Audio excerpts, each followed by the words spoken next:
ఓవైపు పాక్ భారత్ మధ్య యుద్ధ పరిణామాలు జరుగుతున్నాయి. ఆపరేషన్ సింధూర్తో పాకిస్తాన్పై భారత్ దాడి చేస్తుంటే మరోవైపు పాకిస్తాన్ డ్రోన్లతో విరుచుకుపడుతోంది. రెండు దేశాల మధ్య పరిస్థితులు ఉధృతంగా మారింది.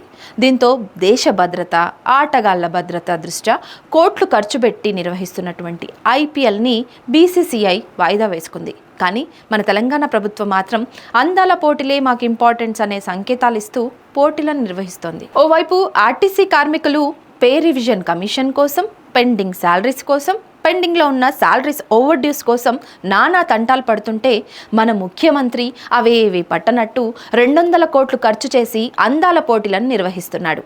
ఇవే 200 కోట్లతో వారి సమస్యలను కూడా తీర్చొచ్చు కదా.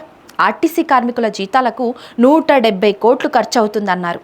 మరి ఈ 200 కోట్లు అందాల మీద ఆరబోసే కంటే ఆర్టీసీ వాళ్ళ జీతభత్యాల గురించి ఆలోచించవచ్చు కదా. మరి ఈ అందాల పోటీల వల్ల రాష్ట్రానికి కలిగే ఆర్థిక వెసులుబాటు ఏంటో రాష్ట్ర ప్రభుత్వం చెప్పాల్సిన అవసరం ఉంది. రాష్ట్రానికి పెట్టుబడులతో పాటు పర్యాటకులు కూడా పెరుగుతారని చెప్తున్నారు. కానీ అది ఎలా సాధ్యం అనేది చెప్పట్లేదు. నేను ఈ ముచ్చట ఎందుకు చెప్తున్నా అంటే గత ఏప్రిల్ నెలలో 25-20 నాడును భారత సమ్మిట్ అని రాష్ట్ర ప్రభుత్వం 30 కోట్లు ఖర్చు చేసి నిర్వహించింది. ఈ సమ్మిట్ వేదికగా ఇదే ముచ్చట చెప్పిండ్రు, పెట్టుబడిని ఆకర్షించడానికని.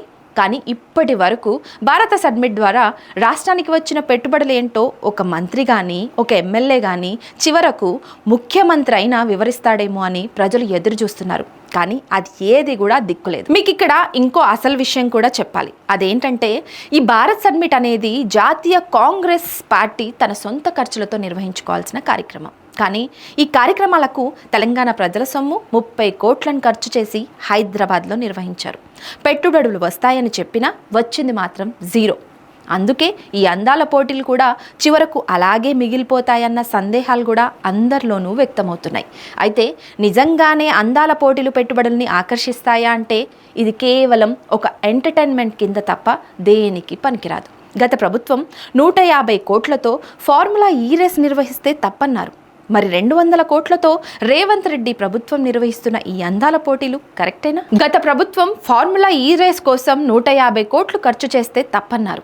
కానీ ఇది నిజం కాదనే చర్చలు బాగా సర్క్యులేట్ అవుతున్నాయి. ఎందుకంటే ఫార్ములా ఈ రేసు హైదరాబాద్ని ప్రపంచ పటంలో నిలిపింది. ఈ రేస్ ద్వారా హైదరాబాద్ని ఎలక్ట్రికల్ వెహికల్ హబ్గా, అలాగే సస్టైనబుల్ మొబిలిటీ కేంద్రంగా ప్రమోట్ చేశారు. ఇక అన్నింటికన్నా అతి ముఖ్యమైన విషయం ఇది. యావత్ తెలంగాణ ప్రజలు గుర్తుకుంచుకోవాల్సిన అంశం కూడా మరొకటి నేను చెప్తున్నా. ఇది నా మాట కాదు, నిల్సన్ స్పోర్ట్స్ అనాలిసిస్ చెప్పిన ముచ్చట. అదేంటంటే గత ప్రభుత్వం నిర్వహించాల్సిన ఫార్ములా ఈ రేస్ వల్ల తెలంగాణ ఆర్థిక వ్యవస్థకి $82 మిలియన్, అంటే అక్షరాల 680 కోట్ల రూపాయలు ఆదాయం రాష్ట్ర ప్రభుత్వానికి వచ్చిందన్నారు. అలాగే ఈ ఆదాయంతో పాటు జహీరాబాద్, రంగారెడ్డి జిల్లాల్లో మొబిలిటీ క్లస్టర్లలో 15,000 కోట్ల రూపాయలకు పైగా పెట్టుబడులు వచ్చాయి. అలాగే ఈ రేస్ తెలంగాణ మొబిలిటీ వ్యాలీ ఇనిషియేటివ్లో భాగంగా ఎలక్ట్రికల్ వెహికల్ తయారీని ప్రోత్సహించడంతో పాటు ఈవీ స్టార్టప్ మరియు తయారీదారులను కూడా ఆకర్షించింది. మన తెలంగాణలోనే కాదు, ఈ ఫార్ములా రేస్ వల్ల రాష్ట్రానికి ఆర్థిక వ్యవస్థకి మేలు జరుగుతుందని నేను మీకు మరో ఉదాహరణ కూడా చెప్తా. అదేంటంటే ఉత్తరప్రదేశ్లో కూడా ఇలాంటి రేస్నే 2011, 2012, 2013 సంవత్సరాల్లో నిర్వహించారు. మరి ఆ రాష్ట్రానికి వచ్చిన ఆదాయం ఎంతో తెలుసా? 2011లో 140 కోట్లు, 2012లో 76 కోట్లు, 2013లో 113 కోట్లు.